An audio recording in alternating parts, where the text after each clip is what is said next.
Very good afternoon to all the viewers. I welcome you all to this live lecture on judicial measures of Lord Cornwallis presented by Dr. Tanushree, Assistant Professor, IMT College of Law. Let me begin with a brief introduction of the judicial measures. Lord Cornwallis reached in India in 1786 and remained till 1793. He was the first to put into practice the important principles of rule of law and administration according to law. He introduced changes in judicial system in three installments, firstly 1787, then 1790 and lastly 1793. तो Lord Cornwallis India में 1786 में आते हैं बहुत brief time period के लिए और यहाँ पर 1793 तक रहते हैं। इसी बीच हम ये देखते हैं कि यहाँ पर इंडिया में स्पेशली बंगाल, बिहार और उड़ीसा रीजन में जो जुडिशियल एडमिनिस्ट्रेशन था वो काफ़ी हद तक अनसेटिस्फैक्ट्री था, जिसकी वजह से हमें रिफॉर्म्स की रिक्वायरमेंट उस टाइम पीरियड में थी। तो स्पेसिफिकली लॉर्ड कॉर्नवालिस को इस चीज़ को एग्जीक्यूट करने के लिए कि बंगाल, बिहार और उड़ीसा में रिफॉर्मेशन हो जुडिशियल एडमिनिस्ट्रेशन में, इसीलिए भेजा गया था और उनको ये बताया गया था कि एडमिनिस्ट्रेटिव कॉस्ट को जहां तक पॉसिबल हो रिड्यूस किया जाए ताकि जो ओवरऑल एडमिनिस्ट्रेशन है वो भी अच्छा हो और कॉस्ट इफेक्टिव पूरा का पूरा सिस्टम जो है वो स्थापित हो। तो ये तीन रिफॉर्म्स करते हैं। 1787 में पहला करते हैं जो सिविल जस्टिस एडमिनिस्ट्रेशन में होता है, 1790 में जो क्रिमिनल जस्टिस एडमिनिस्ट्रेशन में होता है और 1793 एक कंबाइंड रिफॉर्मेशन होता है जिसमें 1787 और 1790 में जहां पर कमियां रह गई थी या जहां पर ये देखा गया कि उनकी वर्किंग में दिक्कत आ रही थी तो 1793 में उसको कंबाइन रिफॉर्म्स जो हैं वो एग्जीक्यूट कराए गए थे। तो scheme of 1787 was conceived with the set purpose of effecting economy in the administrative expenditure of Bengal, Bihar and Orissa. तो लॉर्ड कॉर्नवालिस ने यही कोशिश करी कि यहाँ पर इस इलाके में बंगाल, बिहार और उड़ीसा के इलाके में जहाँ तक पॉसिबल हो मैक्सिमम एफिशिएंट जुडिशियल एडमिनिस्ट्रेशन हो और साथ के साथ यहाँ पर ऐसा सिस्टम लागू किया जाए जहाँ पर एडमिनिस्ट्रेटिव कॉस्ट भी कम आए। तो सबसे पहला जो फर्स्ट इंस्टॉलमेंट इनका है रिफॉर्म्स का वो 1787 में लागू होता है, क्रिमिनल जस्टिस एडमिनिस्ट्रेशन में होता है। तो सबसे पहले यहाँ पर ये नंबर ऑफ डिस्ट्रिक्ट्स को रिड्यूस करते हैं। पहले नंबर ऑफ डिस्ट्रिक्ट 36 थी लेकिन इन्होंने उसको रिड्यूस करके 23 डिस्ट्रिक्ट बनाई। अब जो नई डिस्ट्रिक्ट बनती है उनका एरिया डेफिनेटली पहले के मुकाबले एक लार्जर एरिया वो कवर करती हैं। In each district, an Englishman, a covenanted civil servant of the company, was appointed as collector. तो हर डिस्ट्रिक्ट में कलेक्टर का अपॉइंटमेंट होता है और कलेक्टर को कई सारी रिस्पॉन्सिबिलिटीज जो हैं वो दी जाती हैं, जिनमें सबसे पहली होती है land revenue collection and besides that he had to decide all cases arising of out of revenue.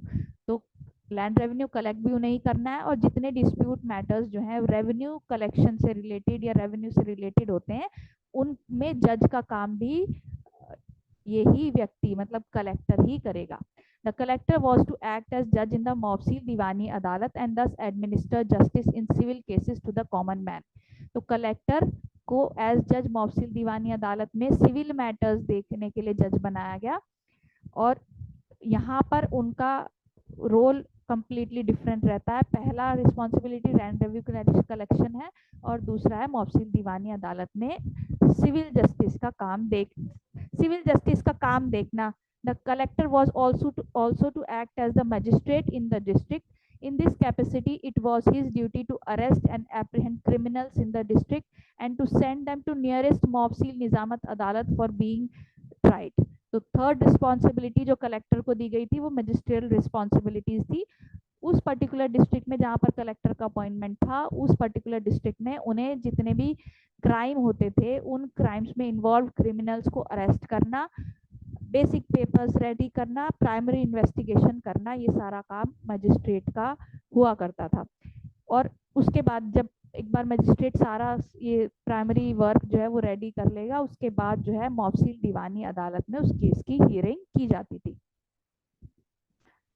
Although the same person, the collector, was to discharge multiple duties in several spheres, yet he was directed to keep his various functions distinct from each other as far as possible. तो collector को multiple responsibilities दी गई लेकिन उनको ये बताया गया कि उनको हर ड्यूटी को एक सेपरेट एंटिटी की तरह ट्रीट करना है। वो ऐसा नहीं था कि वो रेवेन्यू डिस्प्यूट के लिए बैठे हैं और बीच में सिविल मैटर डील करने लगे।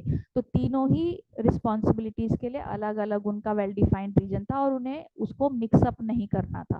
The regulation of 1787 laid down that the collector should keep his revenue functions confined to the revenue court to be known as मल अदालत। तो यहाँ पर मल अदालत में सिर्फ रेवेन्यू मैटर्स को डील किया जाता था, इसके अलावा कलेक्टर को ये आज़ादी नहीं थी कि इसके अलावा वो क्रिमिनल मैटर या सिविल मैटर किसी और को वहाँ डील करें। तो एक पर्टिकुलर अदालत स्पेसिफिकली रेवेन्यू मैटर्स के लिए ही बनाई गई थी। The collector was to discharge his judicial function in civil cases in the court of mofussil Diwani Adalat. तो रेवेन्यू मैटर्स मल अदालत में, सिविल मैटर्स मॉफसील दीवानी अदालत में, अलग अलग जगहों पर इन्हें एग्जीक्यूट अपने करने थे। Appeals from the mofussil Diwani Adalat in all cases where the subject matter involved exceeded ₹1000 in value lay to the Sadar Diwani Adalat. तो सबसे पहले जब रेवेन्यू डिस्प्यूट आएगा तो वो पहले मल अदालत जाएगा, और अगर डिस्प्यूट जो है 1000 रुपीज से अबव की वैल्यू का है तो उस केस को फर्दर सदर दीवानी अदालत में भेजा जाता था। The Board of Revenue located at Calcutta was to hear and decide appeals from the decision of collector in his Mal Adalat. A further appeal from the Board of Revenue lay to the Governor General in Council on the executive side. तो revenue matters में hierarchy बनाई गई थी, सबसे नीचे मल अदालत, उसके बाद बोर्ड ऑफ रेवेन्यू, उसके बाद गवर्नर इन काउंसिल को फाइनली अपील जानी थी। Decisions of the Sadar Diwani Adalat were to be final except in cases where the subject matter valuing 5,000 above euro or over was involved. In all such cases, a further appeal lay to the King in Council under the provisions of the Act of Settlement 1781. 1781 में जब supreme court का reformation किया गया था, उस time period में king in council को final appeal का प्रोविजन भी था। तो इस वाले जब ये वाला रिफॉर्म लॉर्ड कॉर्नवालिस बनाते हैं तो यहाँ पर भी किंग इन काउंसिल को फाइनली लास्ट स्टेज पर जो है वो केस जा सकता था। इस तरह का प्रोविजन इस रिफॉर्म में भी रखा गया था। The Sadar Diwani Adalat was to consist of Governor General and members of his council. They were to be assisted by Chief Qazi, Chief Mufti and 2 Maulvis. तो दीवानी अदालत में क्योंकि यहाँ पर सिविल मैटर्स डील हो रहे हैं तो यहाँ पर जज की हेल्प के लिए चीफ काजी, चीफ मुफ्ती और मौलवीज भी बैठा करते थे। इन केस अगर कोई हिंदू मैटर है तो पंडित को भी इस पर्टिकुलर अदालत में बैठना होता था। ये इसलिए था क्योंकि जो जज था वो एक फॉरेनर था, वो इंडियन कस्टम ट्रेडिशन से बिल्कुल वाकिफ नहीं था, तो उसकी हेल्प के लिए, असिस्टेंस के लिए इस तरह का प्रोविजन रखा गया कि ऐसे लोग जो हिंदू लॉ समझते हो, ऐसे लोग जो मोहम्मदन लॉ जानते हो, उनको भी कोर्ट में बैठा जाए ताकि जो जजमेंट है वो इंडियन कस्टम ट्रेडिशंस को भी सेटिस्फाई करे। A subordinate officer known as register was appointed to provide aid and assistance to the collector in discharge of his judicial functions in the मॉफसील Diwani Adalat. तो एक अलग व्यक्ति कलेक्टर की मदद के लिए, जिसको रजिस्टर बोला करते थे, वो भी for aid and assistance to the collector, उसको भी मॉफसील दीवानी अदालत में बैठना होता था। The judge of the Diwani Adalat was empowered to authorize the register to hear and determine causes up to ₹200। तो जज ने रजिस्टर को ये रिस्पॉन्सिबिलिटी दी हुई थी कि अगर कोई माइनर डिस्प्यूट है, कोई छोटा मोटा केस है, तो 200 रुपए तक के केसेस में ये व्यक्ति भी फैसला सुना सकता था। लेकिन बस एक प्रायर कंडीशन रखी गई कि जो भी डिसीजन ये व्यक्ति लेगा उसको फाइनली जज से अप्रूवल लेना होगा, उसके बाद ही इस तरह के किसी भी जजमेंट का एग्जीक्यूशन होगा। According to Cornwallis, the evils complained of proceeded from 2 obvious sources. Firstly, the gross defects of Mohammedan law of crimes. Secondly, defects in the constitution of the courts establishing for trial of offenders. तो अब first reform हमने देखा कि वो civil justice administration में था। Second phase जो Lord Cornwallis का रिफॉर्म होता है वो 1790 में एग्जीक्यूट किया जाता है। 1790 में ज़्यादातर जो रिफॉर्मेशन किया गया वो क्रिमिनल जस्टिस एडमिनिस्ट्रेशन में किया गया। तो इससे पहले के टाइम पीरियड में क्रिमिनल जस्टिस जिस तरीके से भी चल रहा था उसमें लॉर्ड कॉर्नवालिस को 2 मेजर कमियां नजर आती हैं। पहला उन्हें जो दिक्कत लगती है वो मोहम्मदन लॉ ऑफ क्राइम से वो उनको फील होता है कि मोहम्मदन लॉ ऑफ क्राइम्स जो है वो सेटिस्फाई नहीं करता अच्छे जस्टिस के बेसिक क्राइटेरिया को। इस वजह से एक तो इसमें यहाँ पर चेंज की जरूरत है, और दूसरा उनको फील होता है कि जो सबसे निचला वर्ग है जुडिशियल एडमिनिस्ट्रेशन में, क्रिमिनल जस्टिस एडमिनिस्ट्रेशन में, वहां पर सुधार की जरूरत है। तो ये दो बेसिक कमियां लॉर्ड कॉर्नवालिस को नजर आती हैं, जिसकी वजह से ये कोशिश करते हैं कि दोनों में ही करेक्शन किया जाए। Some modifications in Muslim law appear to him dispensably necessary and he carried them out in 1790। तो मुस्लिम मोहम्मदन लॉ में उनको जो भी कुछ कमी फील होती है उसको धीरे धीरे करके उसको एग्जीक्यूट इन्होंने रिफॉर्मेशन के थ्रू किया है, जिसको हम कंबाइंड अगर बोलें तो उसको एंग्लो मोहम्मदन लॉ बोला जाता था 1790s में। तो 1790 के रिफॉर्म्स के थ्रू ये एंग्लो मोहम्मदन लॉ ही लागू की जानी थी। The most important step taken to infuse vitality in the criminal justice of the country was to remove Sadr Nizamat Adalat from Murshidabad to Calcutta. The Nawab was divested of all his control over this court। तो अब तक नवाब का थोड़ा बहुत प्रभाव इस court में था, लेकिन लॉर्ड कॉर्नवालिस ने इस अदालत से नवाब के सारे कंट्रोल को हटाने की पूरी कोशिश करी। और यहाँ पर हम देखते हैं कि कैलकटा को इस क्रिमिनल जस्टिस एडमिनिस्ट्रेशन का हेड जो है वो बनाया गया। Henceforth, this court also, like the Sadar Diwani Adalat, was to consist of Governor General and members of council as judges। तो इस अदालत में जो न्यूली फॉर्म्ड सदर दीवानी अदालत जो कैलकाटा में थी, इसमें जज जो हैं वो गवर्नर जनरल और along with his council members जो है वो होने थे। In the discharge of their functions in the Sadar Nizamat Adalat, the Governor General and Council were to be assisted by the Chief Qazi of the province, two muftis who were to be expound law applicable to circumstances of the case pending for decision। तो सदर निजामत अदालत में जो कि criminal justice administration देखा करते थे, वहां पर गवर्नर जनरल की मदद के लिए, क्योंकि गवर्नर जनरल भी एक फॉरेनर था, तो उसकी मदद के लिए एक काजी और दो मुफ्तीज का अपॉइंटमेंट किया गया था, ताकि मोहम्मदन लॉ को और अच्छी तरीके से जो है वो लागू किया जा सके। The decisions in the Sadar court were to be regulated by the Anglo Mohammedan law, the Muslim law as modified by the regulations of governor general in council. तो अभी जैसा हमने देखा कि लॉर्ड कॉर्नवालिस मोहम्मदन लॉ से satisfied नहीं थे, इसी वजह से उन्होंने उसमें बीच बीच में काफी सारे रिफॉर्म्स किए। तो एक कॉम्बिनेशन मोहम्मदन लॉ का और इंग्लिश लॉज का जो है उसको एग्जीक्यूट कराना था, जिसको एंग्लो मोहम्मदन लॉ भी बोला करते थे। The statements of cases so reviewed by the chief qazi and muftis were placed before the Nizamat Adalat, the court consisting of the governor general and council, after a consideration of all relevant material, was to pass the final sentence। तो काजी मुफ्ती पूरा का पूरा देख करके Mohammedan law में क्या किस crime के लिए क्या पनिशमेंट है, वो सारी इंफॉर्मेशन निजामत अदालत के सामने रखते थे, और फिर उसको रिव्यू करने के बाद ही फाइनल सेंटेंस गवर्नर जनरल और काउंसिल जो है वो पास किया करते थे। The Sadar Nizamat Adalat was to meet at least once in every week. A regular diary of all its proceedings were to be maintained। तो सदर निजामत अदालत को सारा जो भी केसेस उनके पास आते थे उन सब का एक अलग से रजिस्टर डायरी प्रिपेयर करनी होती थी प्रोसीडिंग्स की, ताकि रिकॉर्ड के लिए आगे आने वाले टाइम पीरियड में उसको देखा जा सके। और हर वीक मिनिमम एक बार सदर निजामत अदालत को अपने काम के लिए जरूर बैठना होता था। If the Sadar Nizamat Adalat considered a particular prisoner to be proper object of mercy, it might recommend his case to the Governor General in Council with recommendation that he be pardoned or that his sentence be mitigated। तो अगर ऐसा feel होता है सदर निजामत अदालत को कि कोई ऐसा व्यक्ति है जिसको एक स्ट्रिक्ट पनिशमेंट मिल रही है और ये कम की जा सकती है, तो उसका केस गवर्नर जनरल को रेकमेंड कर दिया जाता था फाइनल उसके लिए कि भाई उन्हें माफी देनी है या सजा घटानी है या नहीं। The former faujdari courts presided over by the Muslim law officials were abolished and new courts known as court of circuit were established in their place. तो पहले के टाइम पीरियड में जो भी मुस्लिम लॉ ऑफिसर्स द्वारा जो क्रिमिनल जस्टिस एडमिनिस्ट्रेशन में जो कोर्ट स्थापित करे गए थे उन सबको बंद कराकर अब कोर्ट ऑफ सर्किट का गठन किया गया। The 3 provinces of Bengal, Bihar and Orissa were divided into 4 divisions to be known as divisions of Calcutta, Murshidabad, Decca and Patna.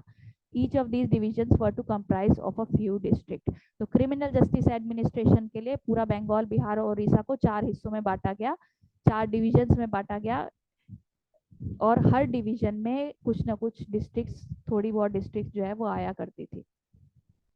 Each of the 4 divisions were to have a court of circuit to try, hear and determine all criminal offences. A court of circuit was to consist of 2 covenanted civil servants of the company as judges. They were to be assisted by Qazi Mufti who were nominated by Governor General in Council.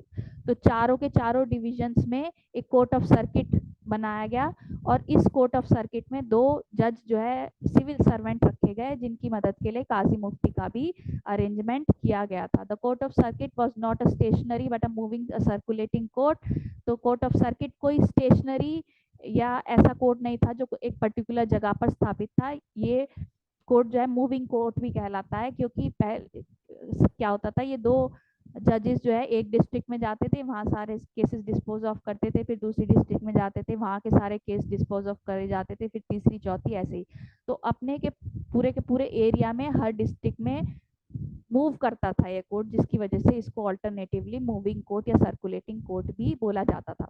The proceedings and records of all those cases where the sentences of death or perpetual imprisonment were to be inflicted or where the judges of the court disapproved of the fatwa proposed by native law officers were to be reported to the Nizamat Adalat which were to award the final sentence. तो जितने भी लोग ऐसे जिनको death sentence दी जाती थी by court of circuit, उन सभी लोगों के केसेस जो हैं after discussion with native law officers जो है निजामत अदालत में बताए जाते थे और अगर किसी की अगर ऐसी कोई गुंजाइश होती थी कि भाई उसको माफ़ कर दिया जाए या उसका सेंटेंस जो है घटा दिया जाए तो उसको जो है वो फाइनल डिसीजन मेकिंग के लिए निजामत अदालत में भेज दिया जाता था। In the lowest rung of the ladder of criminal judicature were the magistrates in the district. The collector in each district was to act as magistrate. तो हमने ये देखा था इससे पहले वाले रिफॉर्म्स में कलेक्टर को मैजिस्ट्रियल ड्यूटीज भी दी गई थी, जिसमें कि सबसे निचले क्रिमिनल जस्टिस एडमिनिस्ट्रेशन में सबसे नीचे मैजिस्ट्रेट आता था। मैजिस्ट्रेट का काम हमने देखा कि उसका काम प्राइमरी रिपोर्ट मेकिंग, क्रिमिनल को अरेस्ट करना, उसको ओथ दिलाना, पेपर वर्क सारा उसको करके रखना होता था। If the offence committed turned out to be a petty one, the magistrate could himself deal with it and award punishment without any reference to the court of circuit. तो magistrate अगर कोई छोटा मोटा डिस्प्यूट है, जैसे अगर किसी ने किसी को वर्बल असॉल्ट, एब्यूसिव लैंग्वेज, इस तरह का कोई केस है तो मैजिस्ट्रेट को ये अधिकार था कि वो अपने बिहाफ पे ही उस केस में जजमेंट दे दें, लेकिन वो मैजिस्ट्रेट जो है 15 डेज इम्प्रिजनमेंट से ज़्यादा की सज़ा जो है वो नहीं दे सकते थे। तो सिर्फ उन्हें अधिकार था पेटी डिस्प्यूट सॉल्व करने के लिए। बाकी सारे मेजर केसेस में डिसीजन मेकिंग का काम कोर्ट ऑफ सर्किट किया करता था। मैजिस्ट्रेट सिर्फ प्राइमरी इंक्वायरी करना, क्रिमिनल को अरेस्ट करना और सारा पेपर वर्क जो है वो करके रखता था। On the arrival of the judges of the circuit court, the magistrate was to deliver them a calendar of all persons committed to the prison or held to the bail for trial with copies of the charge preferred against them, the dispositions of the witness together with all the proceedings held by him previously. तो court of circuit का announcement पहले ही हो जाता था कि भाई इस district में इस डेट को जजेस आएंगे, तो सारे जितने भी लोग जो जेल में हैं, जिनके खिलाफ अगेंस्ट जो है वो केस चल रहा है, इस तरह के सभी लोगों को प्रायर इन्फॉर्मेशन दे दी जाती थी मैजिस्ट्रेट द्वारा कि भाई इस डेट पे कोर्ट ऑफ सर्किट जो है इस डिस्ट्रिक्ट में आएंगे, तो ये सब लोग जो है अपने पेपर वर्क, अपना सब कुछ विटनेस वगैरह सब कुछ रेडी रखें ताकि जल्दी से जल्दी जो है सारे केसेस डिस्प्यूट्स जो हैं वो सॉल्व किए जा सके। The magistrate was to make monthly reports to Sadar Nizamat Adalat specifying the persons apprehended, their names, date of apprehension and others orders passed thereon. तो मैजिस्ट्रेट को सारा रिकॉर्ड रेडी रखना होता था, किस डेट में क्राइम होता है, किस किस के ऊपर जो है वो शक था, कौन कौन सी डेट में अरेस्ट किया गया, ये सारा डेटा वो रखा करता था। all persons employed, Europeans or natives not being British subjects were amenable to authority of magistrate and the court of circuit. तो सभी नेटिव्स यूरोपियंस जो हैं वो इस कोर्ट ऑफ सर्किट के अंडर आया करते थे। लिबरल सैलरीज लॉर्ड कॉर्नवालिस ने इस पूरे जस्टिस सिस्टम में जो भी लोग इन्वॉल्व थे उनके लिए रखी। और हमने पहले देखा कि लॉर्ड कॉर्नवालिस को ये बोला गया था कि उन्हें कॉस्ट इफेक्टिव जुडिशियल सिस्टम लागू करना है, लेकिन ये दोनों सिस्टम, दोनों रिफॉर्म्स लागू करने के बाद ये देखा गया कि जो नया क्रिमिनल जस्टिस एडमिनिस्ट्रेशन लागू कराया गया है लॉर्ड कॉर्नवालिस द्वारा, उसमें 1,38,460 रुपीज का टोटल जो है एक्सपेंडिचर आ रहा है, जो पहले के मुकाबले ज़्यादा है। The new establishments of the Court of Circuit under the superintendence of English judges were expected to deal with criminals in an effective but impartial manner. Lord Cornwallis ने ये कोशिश करी गई कि जस्टिस एडमिनिस्ट्रेशन अच्छा हो, खर्चा भले ही बढ़ जाए, तो वो कोशिश करते हैं कि अच्छी सैलरी सबको दिलाई जाए, जो टेन्योर हो वो फिक्स्ड हो, तो सभी लोगों के लिए, ताकि वो करप्शन में इन्वॉल्व ना हो, इम्पार्शियल जो है वो जजमेंट जो है वो या जुडिशियल सिस्टम जो है इम्पार्शियल रहे। The new scheme was based on principle of checks and balances so that there might be no room to doubt the trials being conducted with ability and impartiality. तो ये पूरा का पूरा system बहुत अच्छा बाद के टाइम पीरियड में साबित होता है, और लॉर्ड कॉर्नवालिस की इस पूरे सिस्टम को लागू करने के लिए बहुत तारीफ जो है वो की गई थी। कुछ डिफेक्ट्स जो है दोनों ही एडमिनिस्ट्रेशन में, सिविल और क्रिमिनल जस्टिस एडमिनिस्ट्रेशन में देखे गए, जिनमें सबसे पहला था कि collectors did not discharge their judicial functions effectively.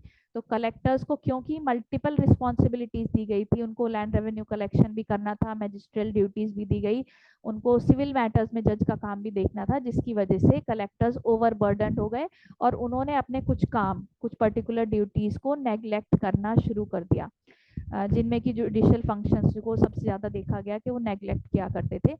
They always regarded their work of collecting revenue as important and task of administrating justice only secondary. तो क्योंकि कलेक्टर का प्रमोशन, उनका सब कुछ जो है अच्छे रेवेन्यू पर डिपेंड करता था, इस वजह से वो अपना मैक्सिमम एनर्जी और टाइम लैंड रेवेन्यू कलेक्शन में लगाया करते थे और जस्टिस एडमिनिस्ट्रेशन का काम कुछ हद तक नेग्लेक्ट कर दिया करते थे। तो वो जो जस्टिस एडमिनिस्ट्रेशन का काम वो करा करते थे, वो अक्सर ये देखा गया कि इरेगुलर था, बहुत सारा डेटा उनके पास मिलता ही नहीं था, या कई बार ये भी देखा गया कि जो कलेक्टर था वो बहुत सारी जगहों पर डिक्टेटोरियल बिहेवियर उसने जो है वो अपनाना स्टार्ट कर दिया। बहुत सारे केसेस, क्योंकि उसके पास बहुत सारी जिम्मेदारियां थी, तो ये भी देखा गया कि पेंडेंसी बढ़ती है क्रिमिनल जस्टिस एडमिनिस्ट्रेशन में, तो बहुत सारे केसेस अनडिसाइडेड रह जाते थे। All complaints for operation and undue extractions in the collection of revenue whether made by collector or any other person whatsoever was to be cognizable only by the collector himself. As the system operated, the collector himself was the judge in his own cases. तो क्योंकि system ऐसा था कि collector revenue collect कराएगा और उसके अलावा disputes collect land revenue से रिलेटेड वो ही देखेगा, तो ये भी देखा जाता था कि कई बार कलेक्टर की ही कंप्लेंट कलेक्टर के ही पास आ रही है। तो इस तरह का जो डिफेक्ट्स हैं वो अपने फाइनल इंस्टॉलमेंट में लॉर्ड कॉर्नवालिस करेक्ट करने की कोशिश करते हैं। So thank you so much all for joining, and we will discuss the third phase of the Cornwallis involvements in the next lecture.